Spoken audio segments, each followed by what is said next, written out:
from that moment of desperation of saying, how the hell am I going to replace my wife's income? And to add that much value to the marketplace has been just one of the most rewarding parts for me, because I was kind of in my own lane in direct sales, building a business that helped me have time freedom, but to now help hundreds of other people experience that while simultaneously generating over $1 million in revenue for our company, for myself, for my family, for those around me. Like that's really powerful.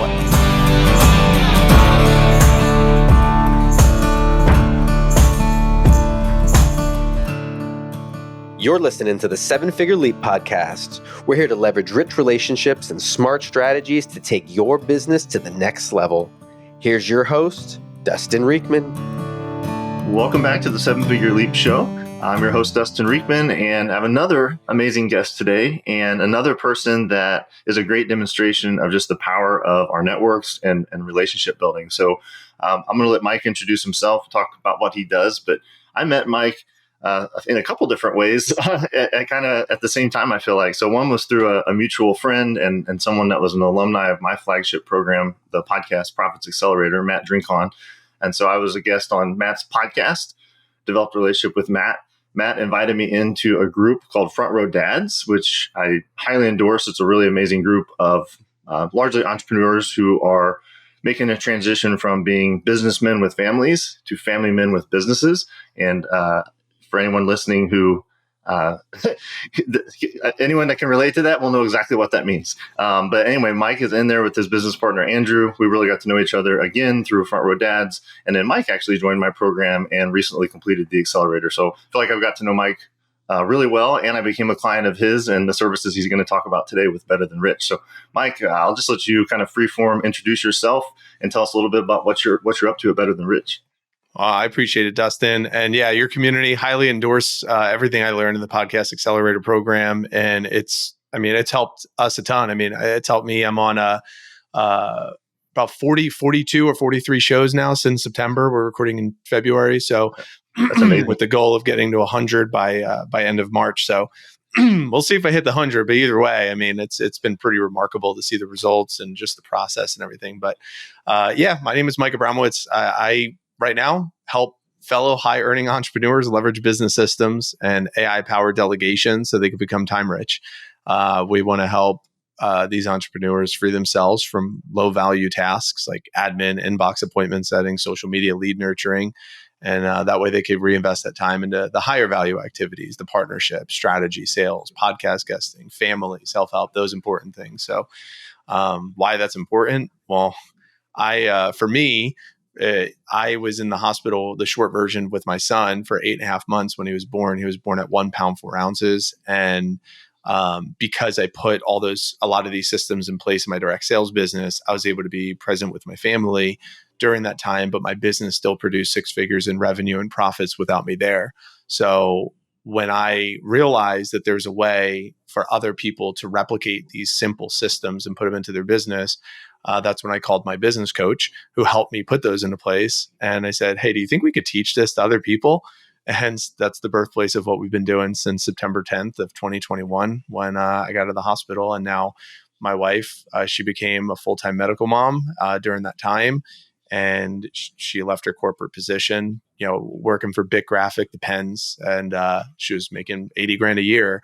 So to have her not have to go back to work after now we're through the medical complexities with our son. He actually just started school yesterday, which is really cool. Awesome. He's off the ventilator. He's just thriving. He's doing awesome. So, yeah, these are the things that are important. It's important to have time freedom, and that's what I want to help out my fellow other high earning entrepreneurs experience that. Love it. I have to say that if I flag the tape and use that as a great example of how to introduce yourself. It was very clear and compelling and made me immediately want to ask you some follow-up questions and lean into this conversation. So I think I'd like to dig in a little bit deeper into the what, and then revisit what you just said there with the why, because I think it'll become very obvious to people why I'm so called to this and why I became a client of yours. I'm the person you just described as your ideal client. So Mike, I think some people would be like, yeah, Mike and Andrew, they have a VA company, right? But the way you framed it was so much better and gave so much better context. So, and I think that's even been an evolution for you all, right? So you started off 2021.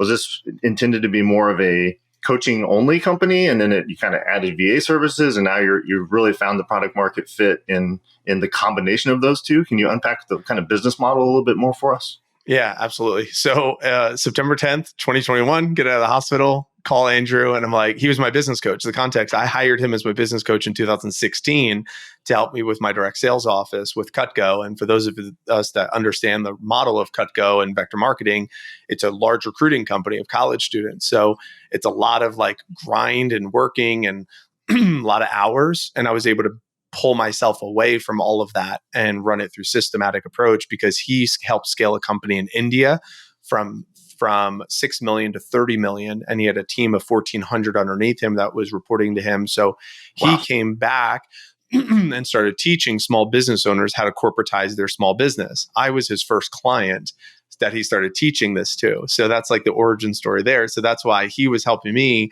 I said, hey, do you think we could actually like create a curriculum around this and bring it to the public? You said, yes, let's find out.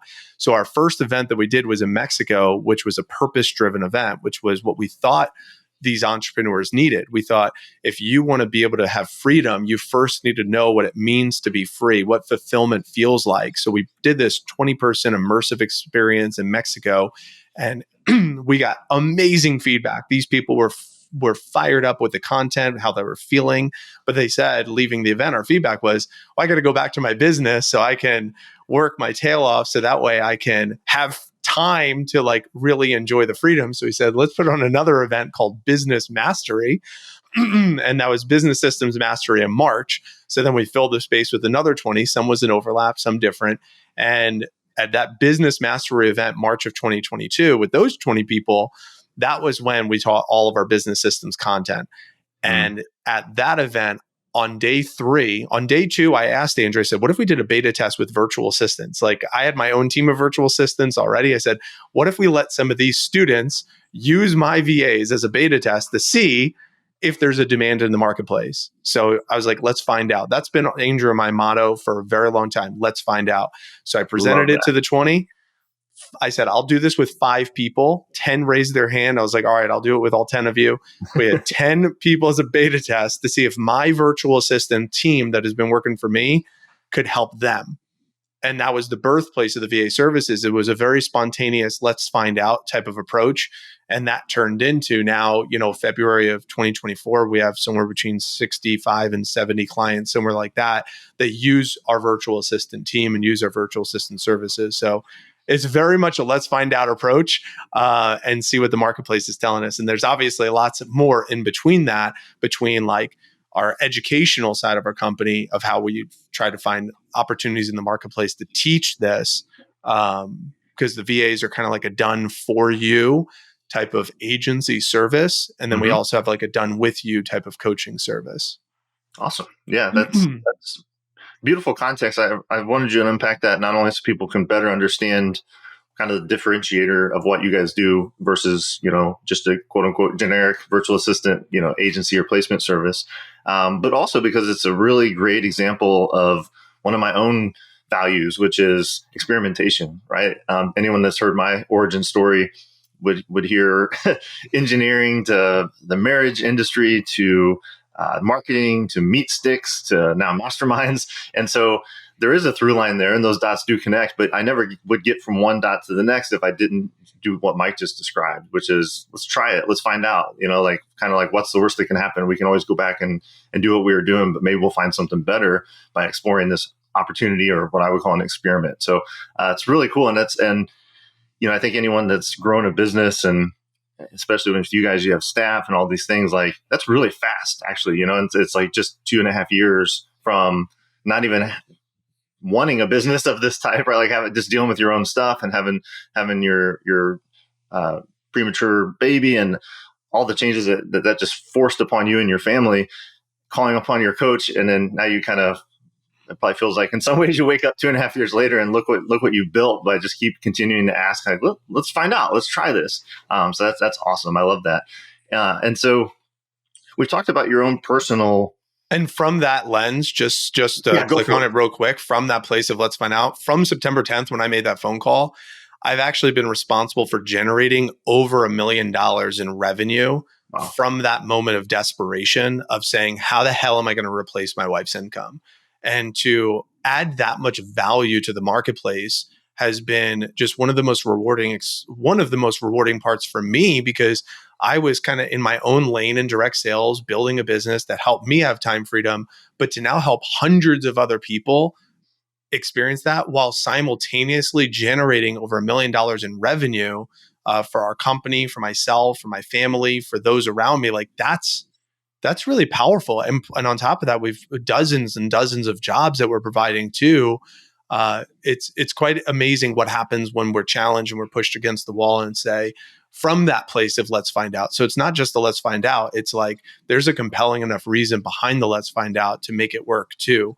So I think it's like a cautious, optimistic, intentional approach to the let's find out. I just wanted to click on that, and then it's really cool what can transpire from that energetic. Yeah, that's amazing. It's kind of in some ways, an epiphany moment that I know didn't happen in an exact moment, but I have described that for myself when I was in engineering and just kind of woke up one day, it felt like, and was like, wait a second, I can go try entrepreneurship. And if I really suck at it, I can just go back and be an engineer. Like, why I've put like years of pressure upon this decision. And so I just so relate to that. And so there's a couple things here, I think, that just tie directly into kind of a textbook example of what we call the 7-figure leap, right? You just described $1 million in sales and revenue from this moment and making this change. And I think what's really key is, yes, there was a smart strategy there and you did the work to find the product market fit. But the other big part of that story is relationships, like directly Andrew, but I'm sure many other people in your circle. And as the story continues to unfold, the people in your accelerator group that you met, I know some of them had some roles in giving you more clarity and becoming clients and things like that. And so it's just a great example of when you combine smart strategies and intentionality with the right relationships, that's when the leap can happen, meaning really fast progress and really fast clarity. So kudos to you again for doing that and just sharing with us the reason why this was so important to you in this moment. Before we move on and talk more about maybe the future, I'm curious, aside from your own personal story, is there a favorite like client story or someone else that you're like, we would hold this person up and say, if we could just provide this transformation for more people, our lives would be fulfilled and our business would thrive? Yeah, well, my favorite is Andrea. Andrea Bryant was a teacher for many years. And then very similar to your story, she just said, I think I want to try entrepreneurship out. I could always go back to teaching. So she started doing some real estate flipping and then saw a need in the marketplace to create a home staging company. So she said, all right, I'll create a home staging company, but knew nothing about business. So I knew her from my Tony Robbins meetup group that I was hosting in Tampa. And we became friends. And then when I started this Better Than Rich business, I said, maybe there's something I could help you with this business side of your business, in the systems and the automation and getting you virtual assistants. And there was so much pushback and resistance, but there was also this hunger to learn. And with that balance, she was able to create a $100,000 business before me. But she was working nonstop to create that. So when I stepped in, within the 2 years that I've been working with her now, she had 3x business. So she did 300 grand and she was able to take a lot of time off. Like this past summer, she took 2 10-day trips and her business ran without her. She was also able to put team in place. So she now was able to get like stagings done. She just got put on the zombie flipper show that's on like television, which is kind of cool. And so we're helping her with her marketing, help with her brand. And there's still ways to go, but to be able to 3x revenue and also increase time freedom where the business can run without her, that's been a really great win. And now she's talking about maybe building it for exit where she could, exit the business or put an operator in place where the business can run without her. So it's nice to have options to go from where she was grinding all the time to having some sort of time freedom inside of her business while keeping the profits, steady. So that's one of my favorites. But again, there's so many examples I can give, but that's the immediate one that shows up because I just recently spoke to her. So it's top of mind. Yeah, that's awesome. I didn't know that story. So I appreciate just hearing that for my own purposes. And it's very relatable. There's a lot of people, their version of the 7-figure leap is going from a really and sometimes pushy or stressful corporate role to like finally betting full time on themselves. And so it's really cool to hear Andrea's story in that context. So Mike, I think we've got a good feel for why you do what you do. I would love to just take a minute here, a couple minutes, and just look forward and be like, what's the vision? I know you and Andrew have been working hard on this and doing strategic planning and really thinking what the future might hold for your company. So do you mind giving us a peek into where you think this is all headed? So right now we're serving, like I said, about 65 to 70 clients, somewhere in that range. And we're building the team and the infrastructure to be able to sustain and help 300 or more clients at the same time. And our goal is for those 300 plus individuals to help them buy back. It's not even winning it back. It's to buy back 100 hours a month. So if we could help these 300 individuals get 100 hours a month or more, that's about an average of about 25 hours a week. That's really the focus. On the other end of that, from a company standpoint, that means we'll be on track for high seven figures as a company, with a trajectory to get to eight figures in the future. I really believe that this is a demographic and an audience that we are equipped to serve due to our life experiences between the two of us, combined with just the need of the marketplace. I feel like we're really positioned well, and we have a strong foundation that we've built that we're just going to continue to build upon. That's what feels good for me right now. That's our focus, is to just help these individuals become time rich. I don't think that's going to go out of style anytime soon. And with the high demand of entrepreneurs just coming into the marketplace, I think we're going to be uniquely positioned and leverage our unique abilities to help this audience as much as possible. Love it. Unique ability, I think, has come up in every episode so far of this podcast, because it ties so deeply into this idea of making a 10x leap or a quantum leap. That's super inspiring to hear, not only the financial goals of your company, but really tying it back to your clients. And I'm sure you have the grand total. I don't have a calculator, so the 25 hours a week for those 300 clients. Like, how much time is that a year? So our trajectory to get to where we want to go is 100 by 100 this year. And that would be, 120,000 hours. Right now, our lifetime hours is somewhere at about 40,000. So it's kind of challenging to keep track of the hours, not going to lie. Because we could keep track of the virtual assistants, like our team doing work for clients like you. But for the systems, it's like, how do we know how much time a new learning management software, updated CRM, or adding automations like Zapier, how many hours did that really save a business owner? So that's where we get a little stuck. So it's going to be hard to be exact with what that means. So I don't know how much attention to detail we need to give to that, but it's definitely the focus. But are we going to be able to have the tracker and the ticker?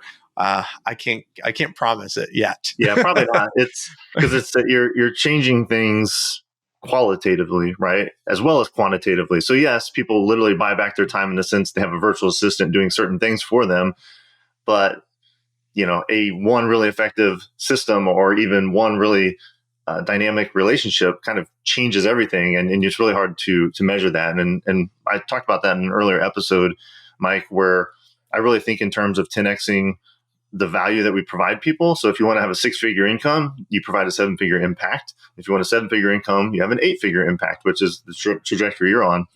And so the question back to me sometimes is like, well, how much impact have you had? And I'm like, really hard to tell, because, it's like if someone follows the system or they get my accelerator, like literally meeting one other person could change their entire life. And so there's these unicorn events that throw off all the math. But what we do try to do is have a kind of a baseline. So it's like a 6-figure marketing channel with podcast guesting is the promise of our accelerator. I feel very confident on delivering that. So then if you have 10 people in a group and you deliver that, that's $1 million of value, right? So the math is there in a soft way, but the qualitative side, which is actually the most fun part, is unpredictable and therefore hard to put in a ticker. I love that discussion. So thanks for painting a picture of where you're headed and the values behind that and the mission driven side of what you're doing. I love. So as I shared with you, Mike, and as the audience is going to grow accustomed to, every time I interview someone, I want to really get into their story and understand it and understand why they do what they do. And I want to have basically a strategic teaching moment, right? And so sometimes that's very instructive. Sometimes that's more like, here's some journaling prompts, or here's another story that might open something up for you strategically. So basically the smart strategy part of what we do here for 10, 15 minutes. So Mike, I may interrupt you, but I'm mostly just going to kind of let you run and teach these 6 principles that you wanted to come share with our audience today. Great. I'll go through these, and listener, I can assure you, I speak a little fast, so you might want to go back through and listen, but I call this the time-rich 6. And these are the 6 keys that can help you get time freedom no matter where you're at. And this is from me, from my lens of how I was able to do it and how Andrew taught me how to remove myself from being the bottleneck in the business. So number 1 is boundaries. So the boundaries are, how do you protect your priorities? So the first is, what are your priorities in your life? So if someone says, oh, my family is my priority, but it's like, I'm constantly answering the phone, I'm checking social media, I'm responding to text messages, responding to emails. So you got to figure out, what are the boundaries? So number 1, what are those priorities that you want to create boundaries around? Whether it's your work environment, whether it's your personal boundaries between your family, your loved ones, your health, your gym, friends, fun. What are the things that are most important to you that are non-negotiables that you must make sure that you are protecting the time for working on the business versus working in the business versus being present with family? So that's going to be, and also present for yourself. So number 1 is boundaries. Number 2 is going to be communication guidelines. So now that you create these boundaries to say, okay, this is what's considered out of bounds, right? Calling me on my cell phone at 8 p.m. at night is now out of bounds because I created these boundaries. Once the boundaries are created, how do you create communication guidelines for those people that are now crossing those boundaries? So what are the communication guidelines? So how do you want to filter communication? What are your rules of engagement for email, rules of engagement for a voice memo versus a phone call versus a text versus a hopping on Zoom with someone? Like, what are those rules of engagement for those communication guidelines? And also, how do you make sure that you're not settling into reaction mode or distraction mode? Because distractions happen quite frequently in business, and reaction happens quite frequently in business too. So this is why the boundaries and communication guidelines really work together to lay a strong foundation for the business to sit on. So I'll come up for air for those first 2. Pause a little bit on that, because I feel like everyone talks about boundaries, and we talk about the things that are prioritized. I feel like for my own struggle, when I've had issues with boundaries, it's completely pointed at number 2, which is the communication guidelines, right? And I feel like it's maybe the nature of the business that I'm in, and then that we're all kind of in as online entrepreneurs. The amount of accessibility people have, I started to as you were talking about that, I'm thinking I have like 5 email accounts, and I have Slack, and I have Voxer, and I have my LinkedIn DMs, and I have it's like you start thinking about all the ways people can access you. Of course, just calling you, texting you. Facebook messages, and they're all in play. And so having those guidelines and having very clear protocols really for clients and customers and family and friends and like all these different groups. That one really got my mind working about how I could really improve that in my own life, because I feel like I have clear priorities, and I tell myself I have boundaries, but the place where the boundaries get broken is almost always communication. So please continue. That was awesome. Yeah. I'll give one example just to click on it. Like yesterday, a front row dad, he said, I was on my computer, I was getting some stuff done. I saw an iMessage pop up, and it's not a notification, but I saw there was one there. So I clicked. He said, hey, do you have a minute for a phone call? And at the moment I said, I'm in the middle of doing this, actually the podcast pitch. I'm having a conversation with ChatGPT right now. And I'm like, I could take this call, but I'm like, it's going to be a distraction. So I said, in order for me to be like fully present, here's my link for a catch-up call. If you could find a time here or send me your link, that way I could just be fully present with you. And he's like, perfect. And I say, I know it's really like kind of I put quote unquote formal, but that way I'm only focused on you at that moment in time. He's like, I get it. So like in the moment I had a choice. And that's a lot of what these communication guidelines create. And that's what these boundaries create, because now he knows he's never going to phone call me, this one person, but every time I install and reinforce the boundaries and these guidelines, it's coaching every single person in my life that it's like, you don't just call me and then all of a sudden the calls stop. It's kind of remarkable. But awesome. But anyway, Number 3 on the Time Rich 6, number 3 is systems. And I'll actually, just in case you're taking notes, I'll tell you what the next few are. So number 3 is systems. Number 4 is playbooks. Number 5 is team. And number 6 is tech. So these 4 kind of support the other 2, the boundaries and communication guidelines. So systems, the way we define a system is a series of processes, policies, and technologies that aid in the business's goals. So the system is really the if-thens of your business. These processes are the if-thens. So you want to just think about in your business from the 4 pillars. There are 4 pillars of business. The first is attract, meaning like lead gen, and you're attracting 2 types of people to the business. There's clients and there's talent. So your if-thens for your attract, and then there's convert. Convert is like the sales or the interviewing process, whether it's a client or talent. What are your if-thens for each of those?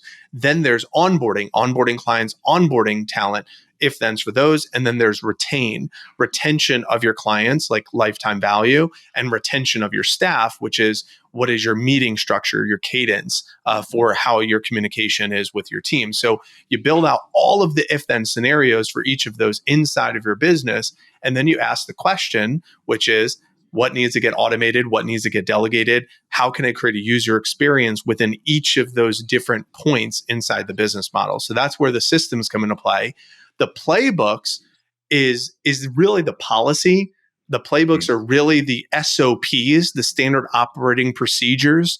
The playbooks are really like the videos, the how-tos. These are the resources that support that system. So once you create if-thens, what are the SOPs? What are the resources that are going to be create predictable outcomes inside of inside those systems, inside those if-thens that have been created? And I go through these a little quick, because I could unpack these a lot. I do want to just kind of call out there. I feel like a problem that I see a lot, and again, I'm sure I've been guilty of it, is you have systems and playbooks as 2 separate things. I think a lot of times people just think of them as one thing, meaning, if I need a system in my business, it just means I need to make an SOP, standard operating procedure, and then I have a system. But that doesn't work, because you have to know when that applies and when it doesn't. And there's got to be some logic behind, like you said, kind of, if this happens, then use this SOP. But if this happens, use this one.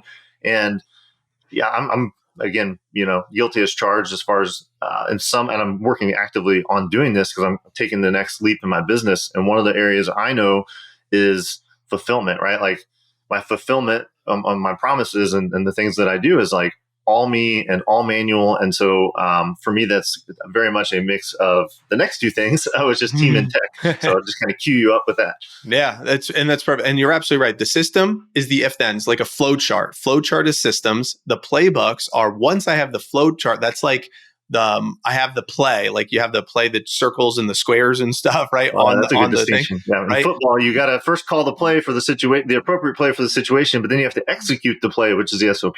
Correct. And that's where you have the playbook. So it's like this, that's we're calling the plays. But then the question is, who's running the plays, right? And that's where the team and the tech kind of come into play, right? Yeah. So the team is, who are the who's, right? So who are the who's that are going to be executing the playbooks? And if you follow Dan Martell, like above me, Buy Back Your Time, he has the replacement ladder. He says admin, and then you could interchange marketing or client success or fulfillment, and then sales, and then leadership. But the admin, there's all in those 4 pillars of the business, there's so many places that admin support can fall into play. So I would suggest number 1 is, who are the who's that I could install into my business to offset all of my administrative? That's inbox management, calendar management. And when I say inbox, that's not just email. That's your Facebook, that's your LinkedIn, your social platforms, Instagram. How can I have, who are my who's that could cover my inbox? Who are the who's that can handle my appointment setting? Who are the who's that can help me with video editing? Who are the who's that can help me with getting me on podcasts, as an example, right? So who are all these who's that can help with this, even if it's voice work, if it's appointment setting, if it's social media management, content calendar creation, like all of these type of administrative things that can fall into a marketing department or can support with sales, sending recap emails, whatever it might be. So who are those who's? And then there's expert who's that we want to figure out. It's like there's lower tier who's, like the virtual assistants, but then there's like, who are the expert who's. There's the follower who's, that's like executors, and then there's expert who's that I want to install that already like they know how to do stuff. Who are those individuals? And frankly, for most businesses, we start with the lower tier ones to free me up so I can focus on building out these systems and SOPs. So that way, when I bring in an expert person, I could put them directly to work in executing on the systems and playbooks that I created. So order of operations is dependent, of course, but then the technology, the tech is the last one, which is what are the tools that are going to be used by the team? So what are the tools they're going to be using? Like, what is the CRM? What is any automation technology we want them to use? Scheduling software like a Calendly? What are any of these type of technology enhancements, AI, chat GPT, those types of things that are going to support that team in executing those plays that are inside that system. So that way you can make sure that you're living inside of those boundaries and making your priorities stay the main things. And then anybody that steps out of bounds on those communication guidelines, you could enforce your team and tech to protect you, like your offensive lineman, as an example. So it all kind of comes together in the time-rich 6. Yeah, I love it. The time-rich 6. So I did take notes: boundaries, communication guidelines, systems, playbooks, team, and tech. I'm sure everyone listening can think of probably multiple, but at least one of those that's like the glaring weakness, and maybe where they're either stuck or plateaued, or they're feeling overwhelmed, or their schedule's a bit out of control. And so, Mike, if that's them, and I use you guys and highly endorse your work. Please tell us more about how people can work with you, or if you have any resources or anything you'd like to share. Well, the resource that I'm giving right now, I learned in your accelerator. So I'm giving my time, which is to do a time audit with you. I'm calling it a 90-day delegation plan. So you'll get a 25-page time audit workbook that you'll get access to before the call. So you could go through it. And then we'll review what are all of the areas of your business that you feel are like draining your energy or distracting you from your time. So we figure out how can we get those offloaded during the next 90 days. And we figure out what those are. Once we figure out what those are and how to free up some of your time during the next 90 days, we'll have that list ready. At the end of the call, I'll say, do you want our team to handle all of this for you? If we're able to, like if our team is able to have the ability to knock out that list for you, it will be a great fit. We would love to do that. That's our done for you virtual assistants. They're all powered by AI, and they can handle a lot of those those energy draining, lower value tasks for you as a business owner. So it could be done for you as you, just not by you. If that's the case, I'll tell you a little bit more about our services. If it's not the case, where it's like maybe the things you need are expert level type of who's, then at least you'll have the clarity from the conversation and you'll be able to go into activity. So whether or not it's a good fit, I know for sure you'll get a ton of value from the conversation. Most of these are 30 to 45 minutes, and you'll get a tremendous value. I'm not going to be doing these forever, but I am doing them right now. So you could go to betterthanrich.com/90-day plan. That's 90-day plan. And I would love to have that conversation with you. betterthanrich.com/90-day plan. Book a call. It goes directly to my calendar. And again, you'll have the time audit workbooks, 25 pages, and be thrilled to have these. I'm getting a lot of energy from these, Dustin. That's why I'm doing this. Where someone says, "Is this worth your time?" It's like, absolutely. Because I'm getting energy from these conversations, which is why I'm doing them right now. That's amazing. Wow. What an offer. I know this won't last long because Mike's communication guidelines will change at some point to be That is correct. I'm no longer taking these calls. I've got a who that can help you out, or you can go use some technology. But I think that's an amazing ability to connect with Mike directly, tap into his brain and all of his experience around these 6 pillars and the time rich 6. So yeah, betterthanrich.com/90-day plan. And of course, we'll have that in the show notes as well. So, and we've talked a few times about what I do and the accelerator, and Mike endorsed it here to open the interview, which I really appreciate. So if you're curious about what I'm doing at the Podcast Profits Accelerator, my communication guideline is to go to 7figureleap.com. Just right there on the homepage, you're going to see a big button that says schedule a consultation. That'll let you talk to someone on our team about your business and how podcast guesting and this partnership marketing that we do might be of service to you and helping you scale what you're doing on the marketing side of things. And then hopefully you get a bunch more clients, and then you need much more of your time back, and you go hire Mike. And we've actually got a partnership emerging here with Mike and his company, because part of what we teach in my accelerator is you as the entrepreneur should learn this and own it and create the strategy. We co-create the strategy with you. Then you should hand it off to a virtual assistant to run it for you, right? And so now that Mike's been through the program, they fully understand it. They've got the SOPs and the playbooks that we're co-creating, so that my entrepreneurs that are going through my program can just go directly hire Better Than Rich for a lot of the legwork that comes with the systems that we run. So there's definitely a symbiotic connection here between Better Than Rich and what we're doing at 7-Figure Leap. And Mike, I really appreciate you coming on, sharing again, one last time, betterthanrich.com/90-day plan. People can go book a live call with Mike and find out what you could be, how you can be more efficient in your business and unlock yourself so you can work on your business and not in your business on a day-to-day basis. So Mike, again, very grateful for our friendship, our relationship, and all the amazing content that you shared today. So thanks for being here.